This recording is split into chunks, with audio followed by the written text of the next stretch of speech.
Hello दोस्तों, तो आपका सभी का स्वागत है YKP की न्यू वीडियो में, यानी कि यूट्यूब की पढ़ाई। तो एक बहुत ज़्यादा मैं कहूँ तो मुश्किल जो बच्चों को चैप्टर लगता है, rise of nationalism in Europe. और बोर्ड्स में भाई 10 नंबर का क्वेश्चन आएगा। 10 नंबर का मतलब कि MCQs आने वाले हैं S7 में आपके। तो भाई सभी लोग ये चैप्टर जो हैं वो बहुत अच्छे से करके जाना चाहते हैं। तो हम आपके लिए लेकर आ गए हैं rise of nationalism in Europe history का चैप्टर। और मैं कहूँ तो आधे घंटे से भी कम में आपका पूरा चैप्टर चुटकियों में होने वाला है।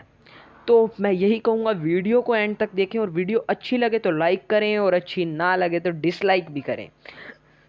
अपने कमेंट्स हमको देते रहें ताकि हमको पता चलता रहे कि आपकी नॉलेज बढ़ रही है या नहीं। तो चलिए, आज का जो हमारा rise of nationalism in Europe chapter है उसके हर एक कंसेप्ट के डीप नोट्स आपके बीच लेकर आ चुके हैं। तो इतना ही कहूँगा कि लास्ट तक वीडियो को देखते रहें और स्किप मत कीजिए स्किप। तो देखिए, सबसे पहला पॉइंट जो किसी भी बच्चे के मन में आएगा वो होगा भाई कि ये rise of nationalism in Europe का मतलब क्या है। ये जो वर्ड है नेशनलिज्म इन यूरोप, इसका क्या मतलब है भाई। तो इस पे भी करते हैं भाई बातचीत। तो भाई नेशनलिज्म इन यूरोप आखिर ये है क्या, और उससे भी पहले ये नेशनलिज्म क्या है मेरे भाई। तो भाई नेशनलिज्म कुछ भी नहीं है। नेशनलिज्म सिर्फ एक देशभक्ति की भावना है। और अगर मान लो इंग्लिश में भी हम इसको डिस्क्राइब करना चाहें तो हम सीधा लिखेंगे nationalism is a sense of identity with the nation. तो भाई कुछ नहीं है, देशभक्ति ही कह लीजिए इसको, चाहे सिंपल वर्ड्स में। तो पढ़ते हैं। Nationalism is a sense of identity with the nation. In other words, nationalism is a political and social economic philosophy that promotes the interest of a nation as a whole. During the 19th century, the idea of nationalism made change in political and mental world of Europe. तो भाई कहना क्या चाह रहा है, मैंने आपको nationalism का मतलब तो पहले ही बता दिया है। अब भाई ये वो बता रहा है कि नेशनलिज्म ऑफ यूरोप, भाई कि यूरोप के मन में कब नेशनलिज्म की भावना जागी, कब वो, मतलब कि कहते हैं ना, जब जैसे इंडिया था ब्रिटिशर से आज़ाद होना चाहता था, उसके भी मन में कभी ना कभी नेशनलिज्म आई ही होगी। तो वैसे ही यहाँ पर यूरोप के मन में जो नेशनलिज्म आई है वो आई 19th सेंचुरी में। ठीक है भाइयों, यहाँ तक तो आपको क्लियर हो जाना चाहिए बिल्कुल टिप्स पे। तो आइए अब करेंगे हमारा पहला मेन टॉपिक शुरू, that is French revolution. Very interesting. French revolution जो है वो 1789 में शुरू हुआ था। ठीक है, एक बार पढ़ लेते हैं फिर आपको मैं मतलब बताता हूँ। In 1789 the French revolution marked the first clear start of nationalism. The major outcome of the revolution was the formation of a constitutional monarchy and a sizeable reduction in the royal and feudal privileges. अब देखिए क्या है कि भाई पहले जब 1789 आया तो एक फ्रेंच रिवॉल्यूशन हुआ। उससे पहले मोनार्की का राज था, सबको पता है, हम प्रीवियस क्लासेस में भी पढ़ते आए हैं। तो भाई पिछले जब हमने क्लासेस में पढ़ा था तो मोनार्क था। ठीक है, अब जब रिवॉल्यूशन हुआ तो जो मोनार्की है उसको हटा दिया गया। ठीक है, और constitutional monarchy and sizeable reduction in the royal and feudal privileges, जो प्रिविलेजेस मिलती थी उसको भी हटाया गया। देखिए आगे क्या है।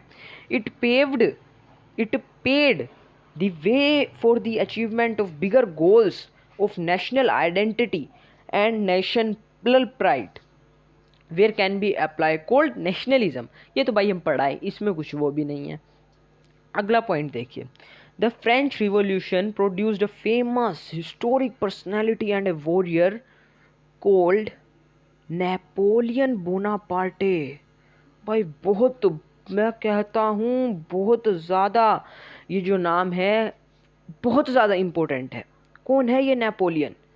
कोई नहीं है ये नेपोलियन। जो हमारे नेशनलिस्ट थे, जिनके अंदर भावना आई थी नेशनलिज्म की, उनको लीड कौन कर रहा था? Napoleon Bonaparte. चलिए आगे चलते हैं, आप बने रहें बस। ठीक है, तो हमने देखा कि major outcome of revolution was the formation of constitutional monarchy, and ये हम देख चुके। अब हम थे नेपोलियन बोनापार्टे वाले पार्ट पे। तो he introduced several effective administrative changes like the civil code of 1804 which was also known as Napoleonic code. भाई बहुत ज़्यादा इम्पोर्टेंट है ये सिविल कोड ऑफ 1804, और इसको हम नेपोलियन कोड भी कहते हैं, नेपोलियनिक कोड भी कहते हैं। और यहीं से आपका बनेगा MCQ। देखिए मैं आपको गारंटी देता हूँ कि एक ना एक MCQs नेपोलियन बोनापार्टे पे पूछा ही जाएगा, और उसमें से one of the most important जो MCQ है वो यहीं से बन रहा है भाई। तो क्वेश्चन क्या आएगा आपके एग्ज़ाम में, बोर्ड जो 40 नंबर का होने वाला है MCQs वाला, what is the other name of civil code of 1804। तो कंफ्यूज नहीं होना है और लिख देना है नेपोलियनिक कोड, ठीक है ना, और आपको मिलेंगे फिर पूरे नंबर, ठीक है। तो इसने क्या किया, जब इसने ये इंट्रोड्यूस किया तो इसने क्या क्या था इसमें, हालांकि मैं कहूँ तो इतना गहराई में मत जाएं आप, क्योंकि अब की बार MCQs आने वाले हैं। फिर भी मैं आपको बताता हूँ कि इसमें क्या था। इसमें राइट टू प्रॉपर्टी था, जो मेन एक्ट था वो था राइट टू प्रॉपर्टी, कि भाई जिसकी प्रॉपर्टी है वो उसी की रहेगी, ठीक है। ये एक मेन जो मैं बता रहा हूँ, हालांकि इसके ज़्यादा डिटेल में ना जाते हुए आगे चलते, क्योंकि हमको जल्दी जल्दी सारा कवर कर लेंगे और इससे बाहर कुछ नहीं आने वाला मेरे भाई। तो देखिए अगला है एडवेंटे ऑफ लाइबरलिज्म इन यूरोप। अब भाई लाइबरलिज्म क्या है, ये भी भाई आप कह सकते हैं कि जो मिडिल क्लास लोग होते हैं वही होते हैं, बाकी अभी आप सारा कुछ समझने वाले हैं। During the mid 18th century Europe was divided into several kingdoms and principalities. तो भाई कंफ्यूज नहीं होना है, बस इसमें यही बताया हुआ है कि यूरोप जो है वो बहुत से टुकड़ों में बट गया था। आगे देखिए, the concept of nation state did not exist at all, ठीक है, सब में नहीं होता था भाई। आगे देखिए, people with diverse ethnic group lived in eastern and central Europe. जो भाई people with diverse ethnic groups थे वो लोग ज़्यादातर ईस्टर्न और सेंट्रल यूरोप में ही रहते थे। अब अगला देखिए point, the prominent empires in Europe were the autocratic Ottoman empire. अब भाई ओटोमन एम्पायर बहुत इंपॉर्टेंट वर्ड है, एक बार आप इसको ध्यान में रखें। That ruled over eastern and central Europe and Greece.